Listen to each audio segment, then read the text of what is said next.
Yachapya viditam sarvam viditam te bhavishyati. Assurance. As you set about to write it, whatever is not known to you will become known to you.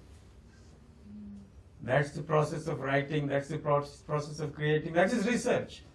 You have a rough idea what you want to do, rough idea maybe what the kind of poem you want to write, but you don't know what it is until it goes on. Abhiditam sarvam viditam te bhavishyati in the creative process. Whatever it is, whether it is science, arts, think of anything. Yachapi aviditam sarvam viditam te bhavishyati. It will become known to you as you write it. But then there is still another bit of assurance. Yes, but how do I know that they are all useful, true? This is, Brahma gives him the highest assurance. Nate vaganrita kamye kachidatra bhavishyati. Whatever you write, not a word of what you write will be untrue. Nate vaganrita kavye kachidatra bhavishyati. Your word, not a single word of what you write will be untrue. In the kavya, that is so true. Creative work doesn't have to face the question of whether it is true or false. Fact is another matter. That's Guinness Book of Records or Wikipedia. Truth is something else. Nateva ganrita kavye kachidatra bhavishyati. Not a word of what you write will be untrue. So, there are all sorts of fantastic things in Ramayana. If somebody asked me, did Hanuman really fly over the ocean? I said, I don't know. Yes, of course, according to Valmiki, he did, and that's all that matters.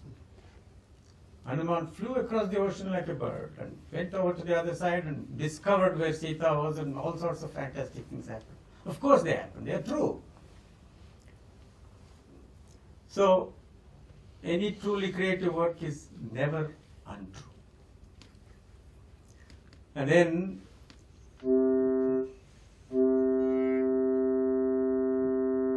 Kuru Rama Katham Punyam Śloka Baddham Manoramam. Write that great work of Rama, story of Rama, Śloka Baddham, employing this verse form, Śloka, Manoramam. It will be enchanting to the mind, it will be pleasing to the mind. Yavat stasyanti giraya saritascha mahitale Tavad Rāmāyaṇa katha tvatkrita pracharishyati. Further assurance, as long as the mountains and the rivers last on this planet, so long will your Ramayana survive. It will be immortal. So it is true, 3,000 years later we are talking about it in a faraway land. It has survived. And yeah, as long as your name, Ramayana Katha, is current in this world, your name will be immortal in all the worlds. So that's the highest assurance of success from the Creator Brahma. It's kind of the true kind of funding, not just money in terms of money. It's with this full assurance, Valmiki has been urged to write this work. And then, as with most VIPs, he suddenly disappears. Tatraiva antaradhiyata. They don't hang around once their job is done. So Brahma comes and Brahma goes. When Narada comes, Narada goes. Then there is great excitement in the ashrama. All the disciples are excited. Our Guru has created something wonderful. Pravuscha Vrishavismitaha Samaksharais Chaturbhijyaha Padair Gito Maharshina Sonu Vyaharanad Puyaha Shokaha Shlokatva. His sorrow, his sadness transformed itself into verse. Shloka. Shokaha Shlokatva. They are celebrating, having a great party. The equivalent of champagne and mud cake or donuts in today's academia. Then Valmiki, very tough judge of himself, Tasya buddhiriyam jata Valmikehe bhavitatmana. With this rich inner sense of sensibility and imagination, Krishnam Rāmāyaṇam kavyam idrishaihi karavanyam. He decides, all right, I'll write the entire work of Ramayana in this manner.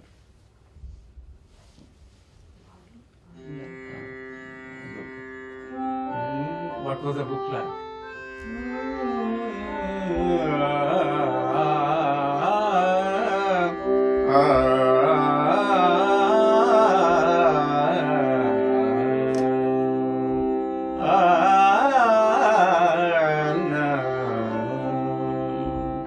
उदार वृत्तार्थ पदैर् मनोरमै ततः स रामस्य चकार कीर्तिमान् समाक्षरैः श्लोकशतैर्यशस्विनो यशस्करं काव्यमुदारधे मुनिः. This sage of great mind, Udaradhi, wrote this work. Udara Vrittartham has got lofty meaning, words full, sentences, words full of lofty meaning. Udara Vrittartha Padai Manoramai. They haven't sacrificed elegance in trying to do that. Padai Manoramai, he wrote this story. It's got shlokas. Yashaskaram Kavyam, this work that brought him great fame.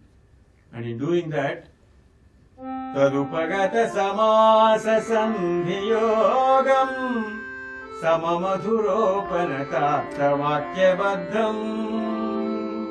Did you overlook rules of grammar? Tadupagata samasa sandhiyogam. Rules for compound words, sandhi, and so on. None of these were overlooked. Sama madhuropanatartha vakyabaddham, full of all these lovely sentences, full of meaning. Raghuvara Charitam, the story of Raghuvara. Raghuvara is another name for Rama. Muni Pranitam, the work that the sage has created. Dashashirasascha vadham nishamayatvam. You must all hear this great story of Rama that the sage composed. Sage Prapta Rajasya, now comes the interesting bit. It's all very well to write it.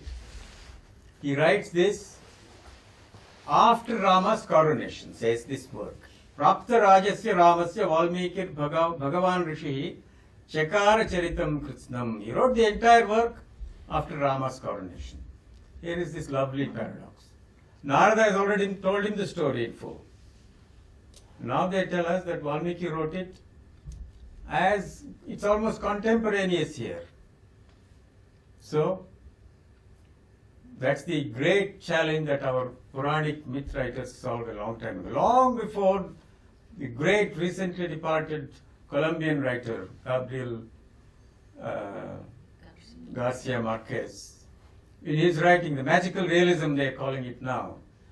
If you want to write something, some large theme, big theme that covers human destiny, larger than life, you should not be bound by the tyranny of time and space. Past is may yet to happen. Future has already happened, and the present is in all sorts of places. Past, here, everywhere, in all three places. So such little constraints should not come in the way. If you worry about them, then there is no creativity, there is no vision, there is no destiny. You can't transcend. It becomes a report if you are bound by these things. The tyranny of time and space you must cross before you become a great writer. And the workers, writers everywhere did it. In the same sense, this whole thing about Nateva Ganata Kavye Kachidatra Bhavishyati is in the same sense. There is no such thing as true or as in fact, not fact. Truth is something else. Truth is whatever the human mind has been able to see. Drashtara, that's there they call them Drashtara, people who saw. These great sages were called Drashtara, people who could see. So if you want to cover large themes, gigantic themes, you cannot be bound by these trivial restrictions. So he writes this, but then Valmiki has the same problem that everybody else has. Once it is written, it has to be published. Konvetat Prayunjiya, he is worried. It's a Tantrilaya, it's a musical, as we said, the śloka itself is consonant with the cadences of a stringed instrument. Then again it's Valmiki. He doesn't have to wait. Things happen to him. A pair of fine young twins, Lava and Kusha, come and fall at his feet and ask to be taken as disciples. Valmiki takes them as disciples and teaches them everything he knows, including, of course, the Ramayana. And the twins, Lava and Kusha, resplendent as they are, start giving performances of the Ramayana in all these ashramas, various other ashramas and venues, and become very famous. What was it like as they performed there?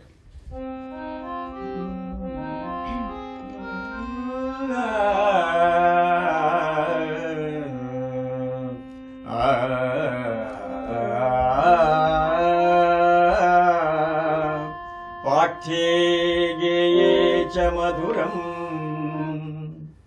Ramanaistribhiranvitam Jatibhis saptabhirbadham Tantrilaya samanvitam Pathe to read, Ge to sing, Madhuram sweet Pramanaistribhiranvitam Jatibhis saptabhirbadham Tantrilaya samanvitam. This work, as they sang it, was fantastic to read, sweet to listen to it in musical form.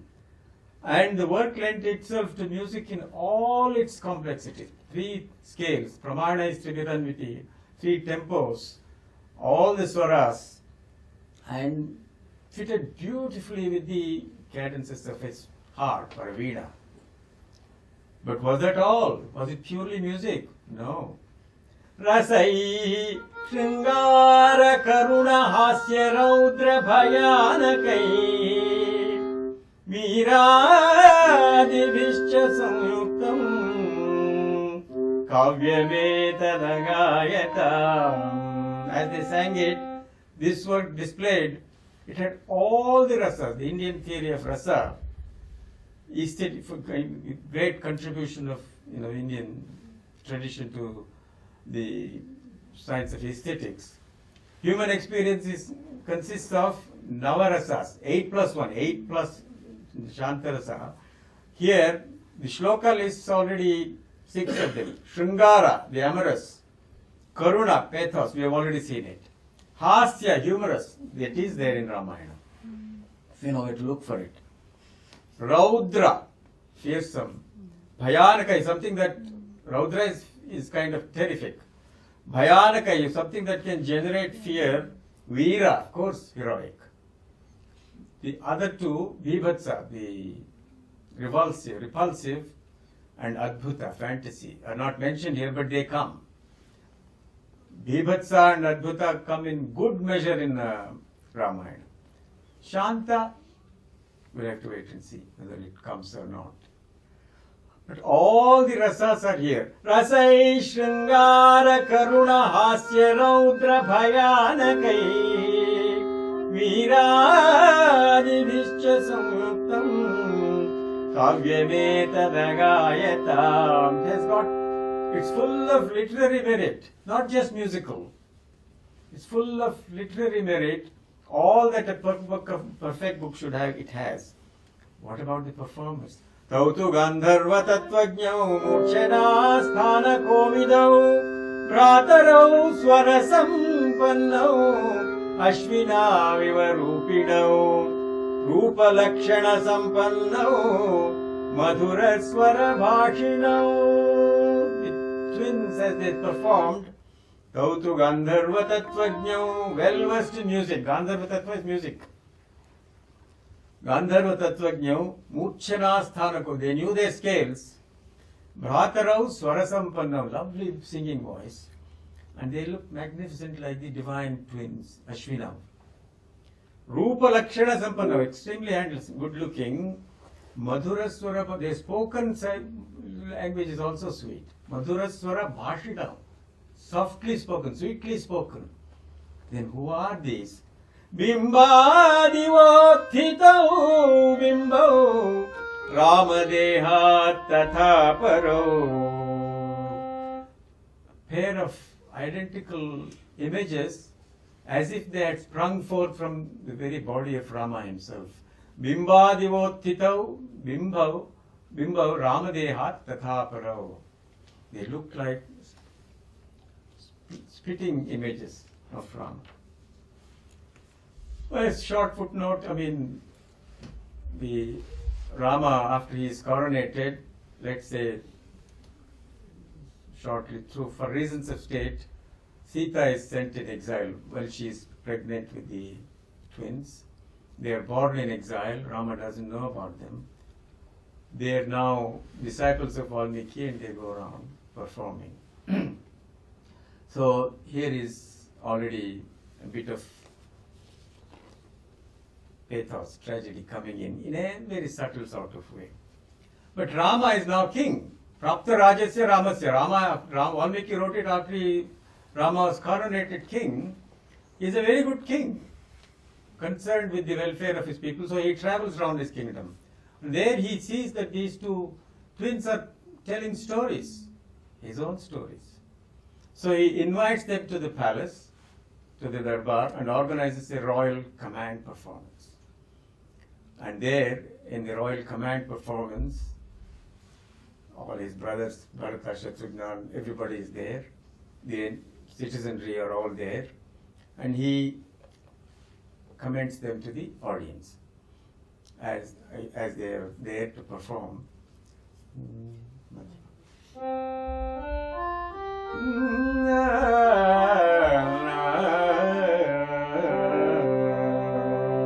He introduces them. Imau muni parthiva lakshananvitau.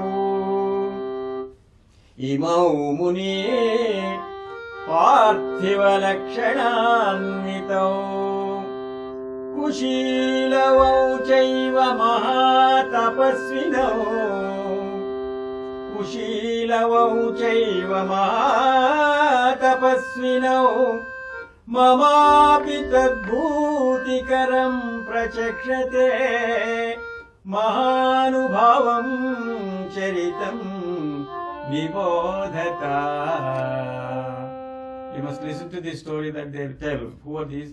Imau muni parthiva lakshananvitau. These are sages.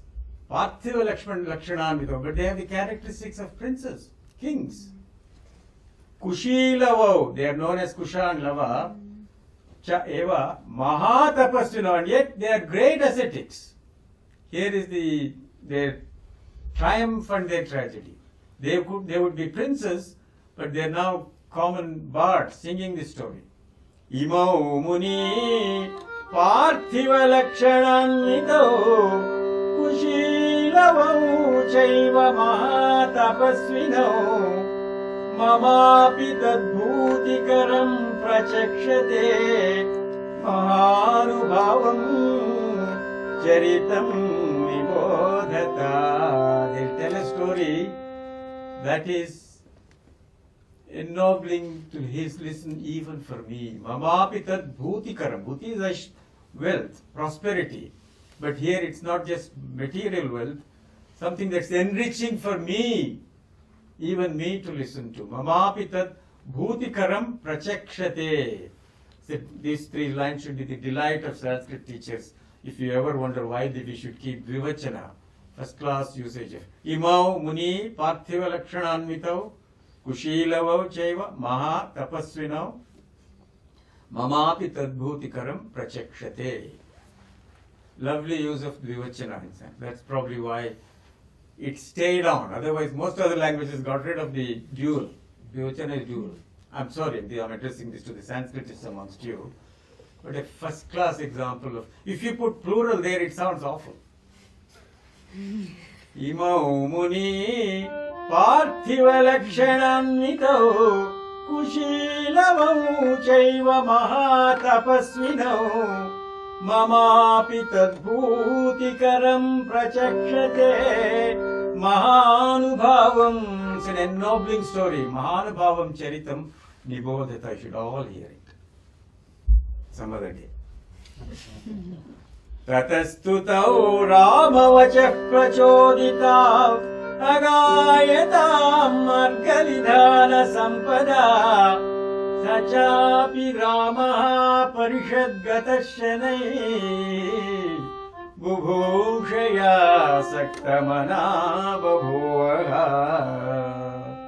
Then they began to sing. After Rama gives them the signal to start, Agayatam Marga Vidhana Sampada. In the mainstream, Ramayana and chanting of Ramayana is in the mainstream of Indian culture. You know, we talk about the Marga and Deshi, the pan-Indian and the regional. They apparently sang it in the Marga Vidhana, the mainstream version. Ramayana is definitely a mainstream work in every sense of the word. But then, Sachapi Ramaha Parishadgata Shanaihi. Slowly Rama becomes part of the audience, says the Parishadgata Shanaihi, slowly. And intent, grossly engrossed, it's totally engrossed in the story that's being retold. Rama is lonely. He's a fine king. Because of the exigencies of office, Sita is not there. He is not missing Sita. Sita and Rama's love is something, you know, people often don't mention it, but you know, Valmiki in their jungle, in the forest, they've had a great loving time together. Poor pity Lakshmana, he's alone. But Rama, Sita's love between them is genuine and intense. He is missing his beloved Sita, whom for some reasons of state he has had to exile. He is alone. It is his own story.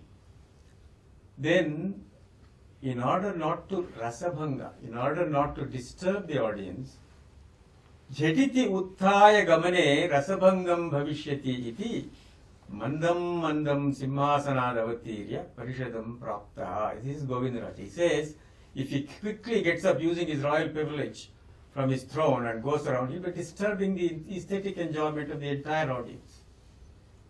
Aesthetic enjoyment is important. Rasabhanga is a great term in India. It happens all the time in Indian music performances because people are coming and going. They've got accustomed to have a kind of rasabhanga in spite of plenty of distraction. But here, these are much more pristine times. Rasabhanga bhavishyati. Rasabhanga, there will be a break of aesthetic experience. So Rama, oh so softly, mandam mandam simhasana dhavatirya. Simhasana is the throne. Very slowly he gets down from the throne and slowly goes and becomes one of the audience. What a fantastic vision.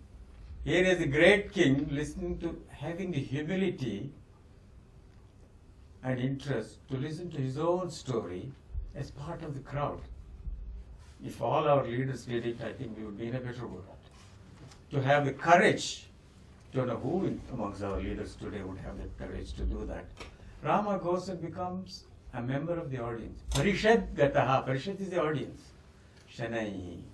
So it's a touching and beautiful way of ending today's story. Ramayana is, in my opinion, a slightly underrated work in terms of comparison with the Mahabharata. Ramayana covers a few themes and does it, but it does it so beautifully, so poignantly. There is tragedy, you know, in the fabric of life, there is a tragic thread that runs right through. And here, he is triumphant, he is king, he is emperor, he is loved by everybody. There is nothing that is lacking except his beloved Sita. He is lonely. So he goes and becomes part of the audience. But in doing that, it's not just the absence of Sita. He has that exemplary role where he is willing to listen to his own story as part of the crowd. It's at once tragic and also affirmative. Because as he listens, he's listening to his own children, telling the story of humanity. They are the future. the continuation of things. So there is tragedy and there is affirmation. If you look at the whole of Ramayana, there is that tragic thing, the blind sages lose their son at the hands of Dasharatha. Dasharatha himself has to suffer viyoga. Separation is the running theme of sadness in Ramayana. Rama leaves, and then Rama and Sita are separated, and so on. And finally, that lovely character of Mandodari, Ravana's wife, characterization, the richness of the characters is often not fully recognized. Mandodari is a fantastically noble character, almost a counterpart of Sita. But she is Ravana's wife. Her sadness, losing her own son, her husband, so on. There is tragedy throughout and separation coming through. So, with that, we will conclude today's story. I took a bit longer than I was supposed to, but Echapya viditam sarvam viditam te bhavishyati. So it's not fully under one's control. We will conclude with the traditional Mangala shlokas. Just as we begin with invocatory stanzas, we always conclude with Mangala shlokas, where the usual desire of everybody is, may our rulers be just and wise. Doesn't matter who they are, dictators, democrats, liberal, labor, whoever else. May they rule justly and wisely for the benefit of their citizens. And may there be timely rain and crops so people are happy. And may people live fearlessly. These are the three things that one longs for: living without fear, having something to eat, and a ruler who is not a source of misery for the societies.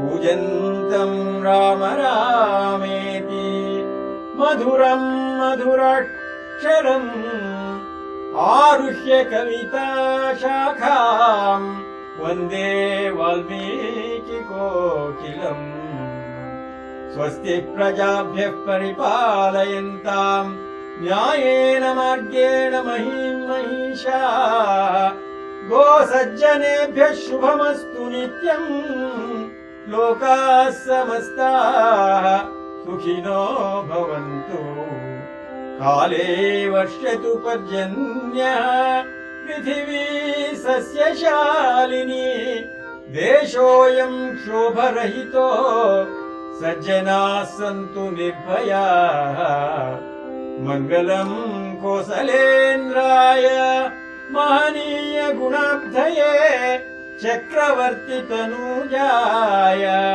Sarvabhaumaya Mangalam Kayena Vacha Manasendriyairva Buddhyatmana va Prakrite Swabhavat Karomi Yadyat Sakalam Parasmai Narayana Iti Samarpayami.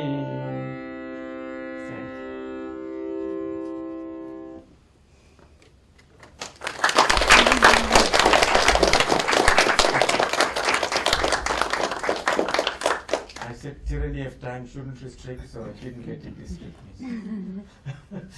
Aradhaniya Mahodaya Bhavataha Sakanyaratnyasya Adhyatmanaha Pravachana Ati Shobhanam Ati Sundaram Ati Mangalakaram Tatkarate Vayam Sarve Kodishaha Dhanyavada Jinapayamaha Ataparam Bhavataha Pravachanam Punar Punar Shrotum Ichamaha Iti Asmakam Asha Kotishaha Dhanyavada.